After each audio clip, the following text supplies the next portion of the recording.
Welcome to the VIBGYOR classes. Myself Swati Gaur. आज मैं आपके लिए बहुत ही इंटरेस्टिंग टॉपिक लेके आई हूँ जो कि है प्लाज्मा मेम्ब्रेन। और इस वीडियो को मैंने बहुत ही इंटरेस्टिंग वे में बनाया है, तो प्लीज आप इसे एंड तक जरूर देखें। और अगर आपको ये वीडियो पसंद आती है तो प्लीज आप इसे लाइक और सब्सक्राइब करिए और शेयर करना बिल्कुल ना भूलें। तो चलिए स्टार्ट करें।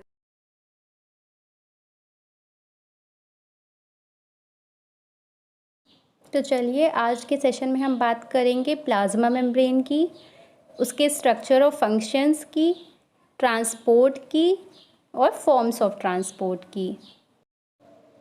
तो चलिए अब हम प्लाज्मा मेम्ब्रेन के स्ट्रक्चर की बात करते हैं, जो कि फॉस्फोलिपिड बाइलेयर होती है इसमें, और कोलेस्ट्रॉल होते हैं, प्लस इंटीग्रल और पेरिफेरल प्रोटीन्स पाई जाती हैं।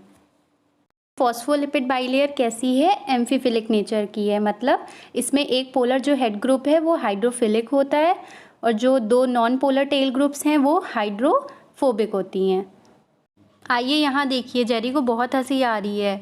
लिपिड की जो टेल रीजन है वहाँ पे एक वाटर गन है जिससे दूसरी की टेल्स भाग रही हैं, क्योंकि ये हाइड्रोफोबिक रीजन है। तो चलिए अब हम प्लाज्मा मेम्ब्रेन के स्ट्रक्चर को डीपली स्टडी करते हैं कि इसके स्ट्रक्चर में और क्या क्या होता है।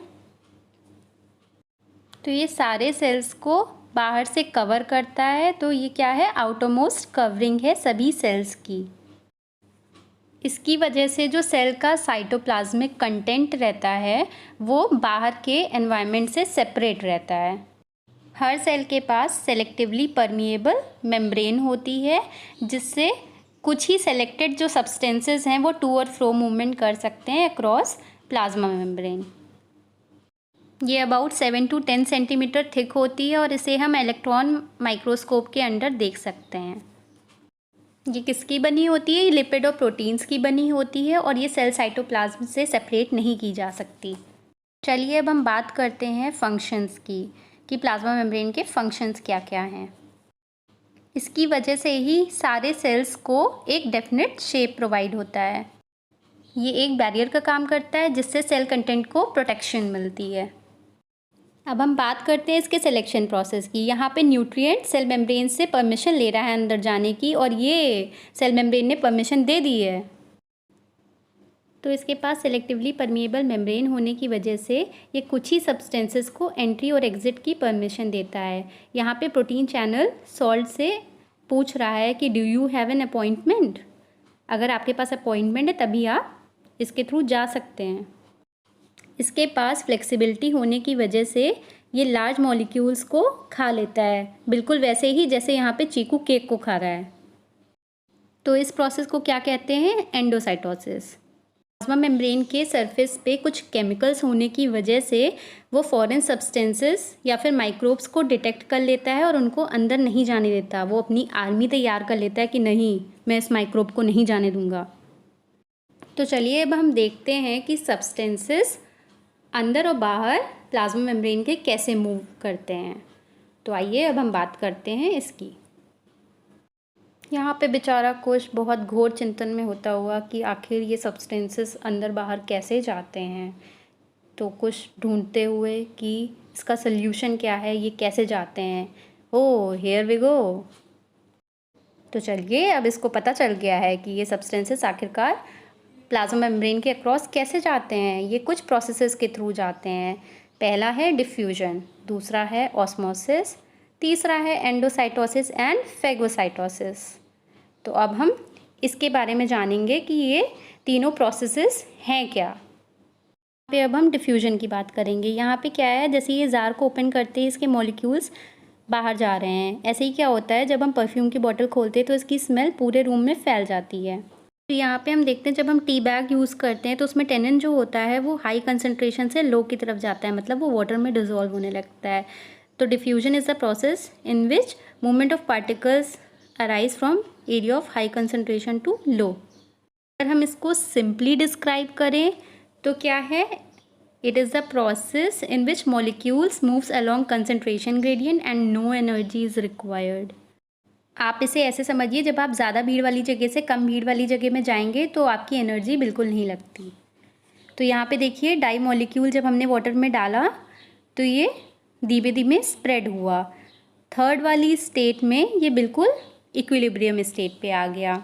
जैसे इसमें आप देख रहे हैं धीरे धीरे ये डाई पूरी डिज़ोल्व हो गई है।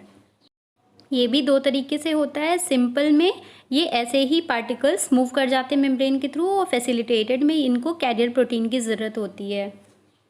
अब हम बात करते हैं इम्पोर्टेंस की, कि डिफ्यूजन की इम्पोर्टेंस क्या है। ये हेल्प करता है जब रेस्पिरेशन में गैसेस की एक्सचेंज की ज़रूरत होती है। जब हम CO2 बाहर छोड़ते हैं और ऑक्सीजन अंदर लेते हैं तो उसमें ये डिफ्यूजन हेल्प करता है। और ये जो डिफरेंट सब्सटेंसेस होते हैं साइटोप्लाज्म में, उसको भी डिस्ट्रीब्यूट करने में हेल्प करता है। जैसे आप यहाँ पे देख सकते हैं साइटोप्लाज्म के अंदर पार्टिकल्स आ रहे हैं, तो यहाँ पे ये डिफरेंट सब्सटेंसेस को साइटोप्लाज्म में डिस्ट्रीब्यूट कर रहा है। जब वेरियस मीडियम में हम सॉलिड, लिक्विड या फिर गैस को डिज़ोल्व करते हैं तो उसमें भी डिफ्यूजन की हेल्प होती है। और सॉलिड में रेट ऑफ डिफ्यूजन सबसे कम होता है, गैसेस में रेट ऑफ डिफ्यूजन सबसे ज़्यादा होता है। ये ट्रांसपिरेशन में भी हेल्प करता है। जब ट्रांसपिरेशन जनरली क्या होता है, evaporation of water in the form of water vapours. ये जनरली प्लांट्स में ही प्रोसेस होती है। प्लांट्स में भी जो फ्लावर से सेंट या स्मेल प्रोड्यूस होती है, ये भी एक डिफ्यूजन की ही प्रोसेस है, जिससे इंसेक्ट्स अट्रैक्ट होते हैं और वो पॉलिनेशन प्रोसेस को कंटिन्यू करते हैं। तो डिफ्यूजन मेन रोल प्ले करता है in the process of pollination. तो अगर अब हम बात करें ऑस्मोसिस की, तो वो है क्या एक्चुअली, वो है डिफ्यूजन ऑफ वाटर। जब वाटर डिफ्यूज़ होता है तो उसे हम ऑस्मोसिस कहते हैं। तो यहाँ पे कुछ फिर से बहुत गहरी सोच में है कि ऑस्मोसिस आखिर है क्या। तो चलिए कुछ फाइंड कर रहा है कि ऑस्मोसिस है क्या एक्चुअली। ये देखिए उसने पता लगा लिया। ऑस्मोसिस है क्या, it is the diffusion of free water molecules across a semi permeable membrane. इसमें सेमी परमिएबल मेम्ब्रेन होती है ऑस्मोसिस में, जो कि डिफ्यूजन में नहीं होती है। ये भी हाई टू लो जाता है। यहाँ देखिए एक सेलेक्टिवली परमिएबल मेम्ब्रेन है जिससे वाटर हाई टू लो जाएगा, बट शुगर के मॉलिक्यूल्स नहीं जा सकते। तो ऑस्मोसिस क्या है, जिसमें मूवमेंट ऑफ वाटर या फिर सॉल्वेंट कहिए, तो वो तो उसका मूवमेंट तो हो सकता है मॉलिक्यूल्स का, लेकिन सॉल्यूट के लिए ये इम्परमिएबल है, मतलब सॉल्यूट इससे पास आउट नहीं हो सकता। ये है ऑस्मोसिस। तो अगेन ऑस्मोसिस क्या है, it is the diffusion of free water molecules across a semi permeable में। अब हम ऑस्मोटिक सॉल्यूशंस की बात करते हैं कि ये क्या है। जब दो एक्वस सॉल्यूशंस को हम सेलेक्टिवली परमिएबल मेम्ब्रेन से सेपरेट करते हैं तो उनको हम ऑस्मोटिक सॉल्यूशंस कहते हैं। जब दो एक्वस को सेपरेट करते हैं, ठीक है, मतलब दो एक्वस सॉल्यूशंस को। बात करते हैं टाइप्स ऑफ ऑस्मोसिस। टाइप्स क्या हैं इसके, एक है आइसोटोनिक सॉल्यूशंस, दूसरा है हाइपोटोनिक सॉल्यूशंस, तीसरा है हाइपरटोनिक सॉल्यूशंस। अब हम आइए डिस्कस करते हैं कि ये सॉल्यूशंस आखिर हैं क्या। आइसोटोनिक सॉल्यूशन वो हैं जिसमें सॉल्यूट्स की कंसंट्रेशन सॉल्यूशन में और सेल में दोनों में इक्वल रहे। हाइपोटोनिक सॉल्यूशन में सॉल्यूट्स की कंसंट्रेशन सेल में ज़्यादा होगी और सॉल्यूशन में कम होगी। टोनिक सॉल्यूशन में सॉल्यूट्स की कंसंट्रेशन सेल में कम होती है और सॉल्यूशन में ज़्यादा होती है। आप यहाँ पे देख सकते हैं कि हाइपोटोनिक वाली सेल एकदम गोलगप्पे की तरह फूल गई है। आइसोटोनिक को कोई फ़र्क नहीं पड़ रहा और हाइपरटोनिक में ये पिचक गई है। तो जैसे हाइपरटोनिक में क्या है, सेल लाइस हो जाती है, आइसोटोनिक में फ्लैसिड रहती है और हाइपोटोनिक में फूल जाती है। तो चलिए अब हम एंड ऑस्मोसिस और एक्स ऑस्मोसिस को देखते हैं। एंड ऑस्मोसिस में हमने जब किशमिश को डिस्टिल वाटर में रखा तो वो स्वेलअप हो गई, तो ये कैसा सोल्यूशन है, ये है हाइपोटोनिक।